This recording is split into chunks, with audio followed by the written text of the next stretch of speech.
Mood एक ऐसा शब्द है जो उच्चारण तो एक जैसा लगता, लेकिन इन अलग अलग अर्थों को वो शब्द प्रदान करता। एक तो मूढ़ शब्द है, बहुत ही मूढ़ है, यानी कि मूर्ख है। आज मूड नहीं है, समझ रहे हैं आप लोग? एक तो मूड और एक मूड, ड और ढ इसका थोड़ा सा अंतर, लेकिन जब उसको ड के रूप में बोलते तो दोनों एक जैसे ही आप बोलते रहते। निपट मूड है ये तो। आज मूड नहीं, निपटा लो। ये दो शब्द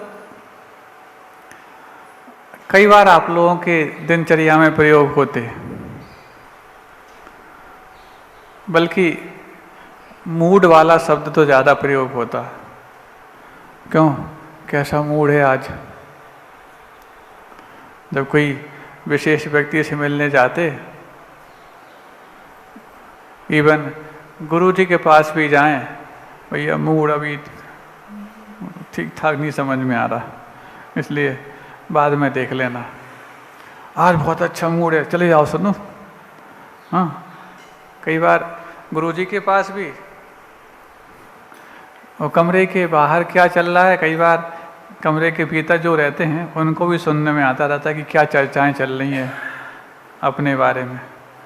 भैया सुनो, आज मूड ठीक नहीं है, तो दो चार लोग पहले से ही व्यवस्था कर लेते, और जब मूड ज़्यादा ठीक हो जाए, हालांकि ये मूड का मतलब आप लोगों के जीवन में आने वाला एक शब्द है, लेकिन आप अपनी ही कल्पनाओं से साधुओं को और गुरुओं को भी पहचानने का और जानने का प्रयास करते।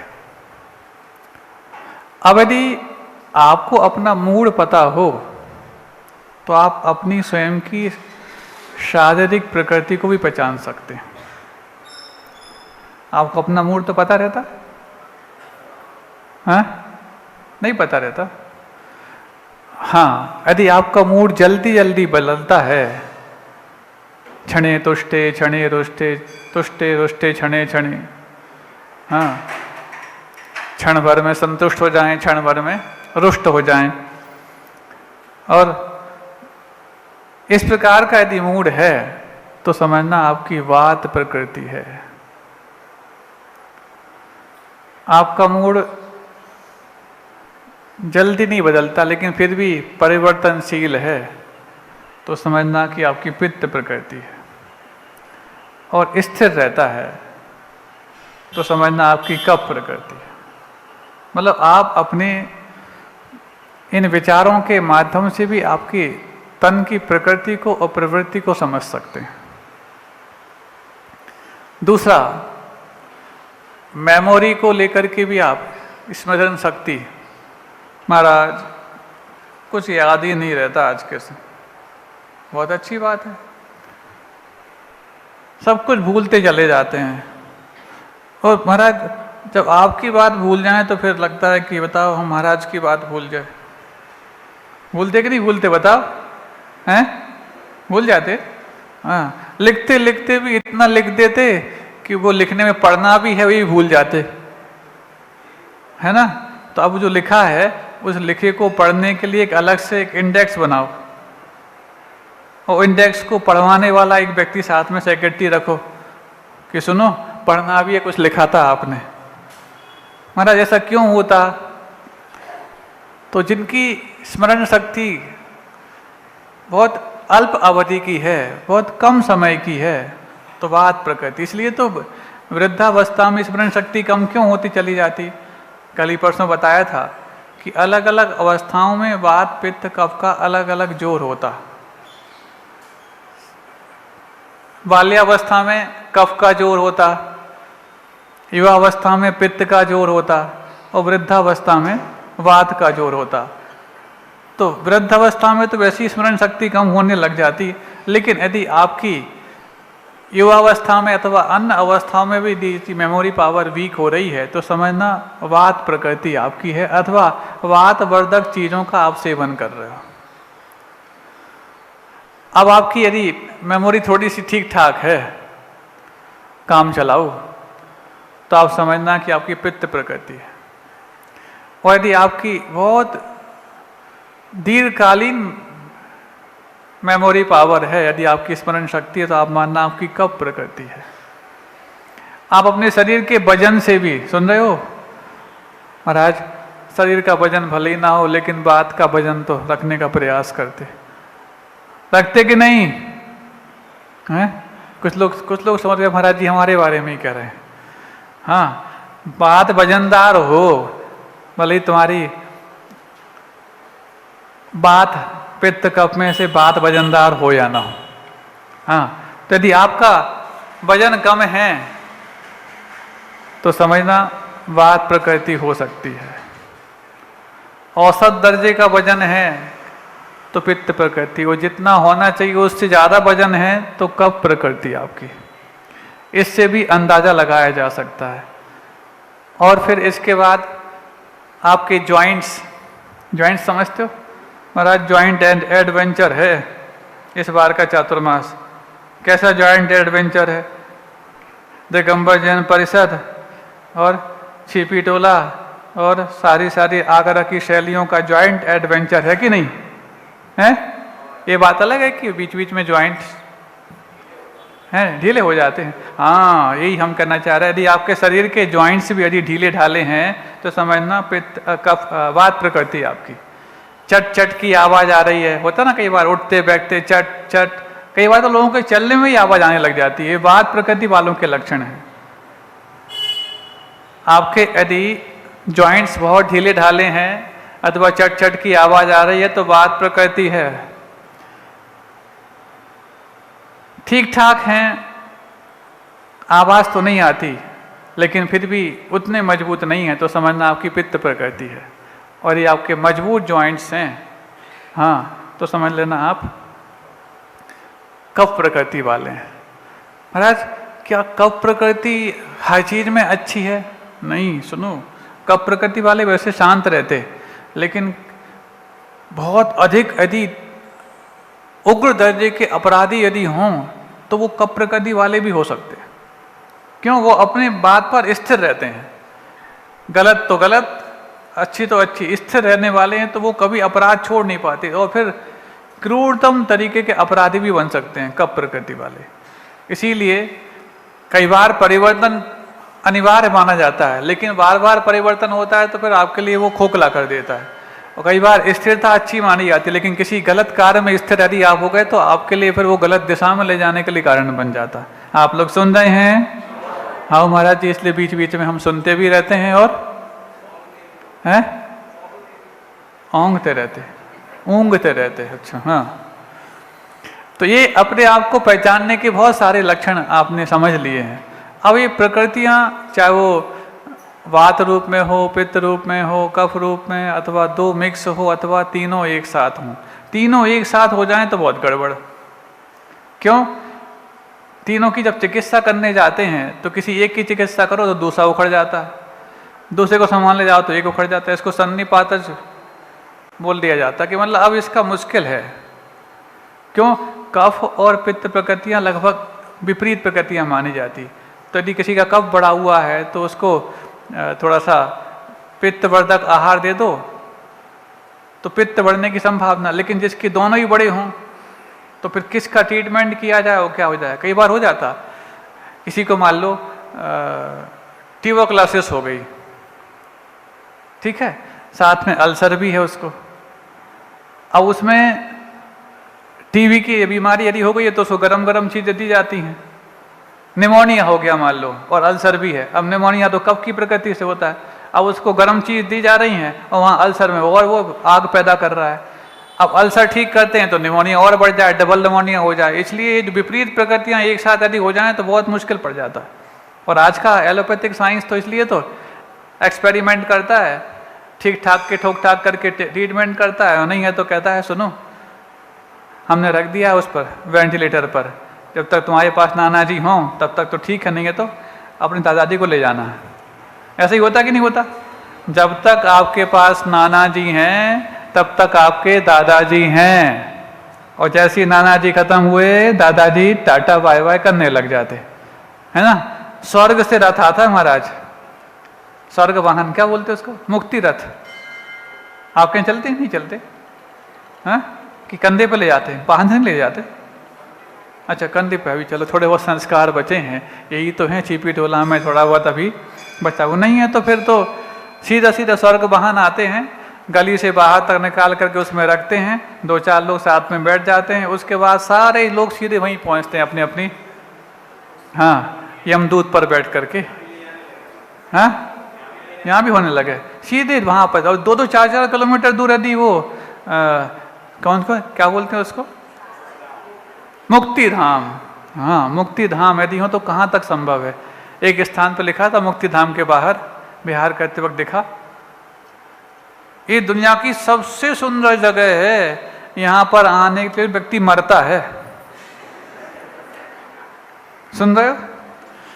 दुनिया की सबसे खूबसूरत जगह ये है, यहाँ पर आने के लिए व्यक्ति मरता है, हाँ, मरने तक को तैयार हो जाता है। सुन रहे हो? इसलिए ऐसी सुंदर जगह आपको ना जाना पड़े, अपनी प्रकृति को पहचानोगे और पूरी आयु यदि दी करके रहोगे तो आपका संयम भी पल सकता है, नहीं है तो संयमी होकर के भी, व्रती होकर के भी यदि प्रकृति के विरुद्ध चलते चले गए तो संयम में तो बट्टा लगेगा ही लगेगा, अगले कई जीवनों में भी बट्टा लग जाएगा।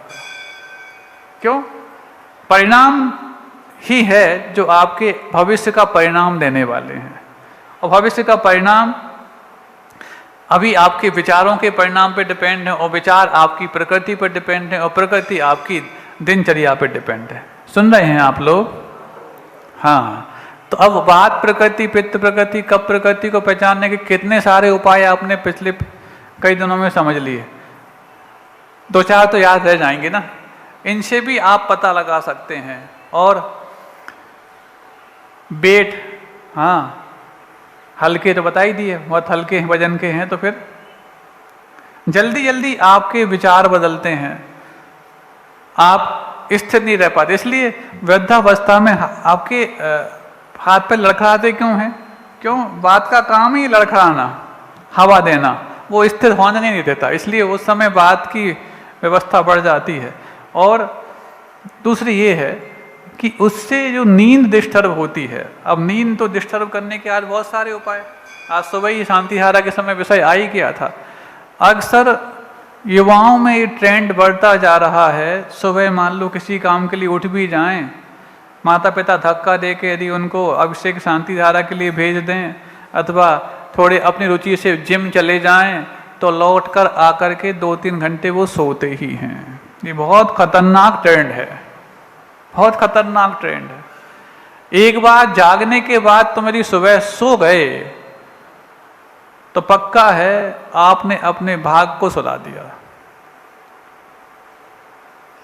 वो तो गलत है ही कि 8-9 बजे 10 बजे उठने वाले, लेकिन जो सुबह उठ गए 6 बजे 7 बजे अभिषेक शांतिहारा किया, उसके बाद वापस सो गए 1-2 घंटे, क्यों? क्या करें, कोई काम ही नहीं है, भोजन अभी बना नहीं है, नाश्ता अभी करना नहीं है, बस सो जाते हैं। ये ट्रेंड बहुत चला है, और एक दोपहर में नहीं, शाम को सोने का। पहले लोग थोड़े बहुत दोपहर में सो जाते थे, वो फिर भी समझ में आता, लेकिन अब ट्रेंड चल चुका। और खास तौर से बच्चे 3-4 बजे के स्कूल छूटते हैं उनके, 3-4 बजे आए, थोड़ा बहुत खाया पिया और सो गए, 4-5-6-7 बजे तक सो जाते हैं वो। ये दोनों ही बहुत खतरनाक समय हैं सोने के पॉइंट ऑफ व्यू से। और इस समय सोने वाले अपने भीतर वात इतना बढ़ाएंगे कि वो वात ही उनके लिए बहुत कमजोरी महसूस हो रही है महाराज।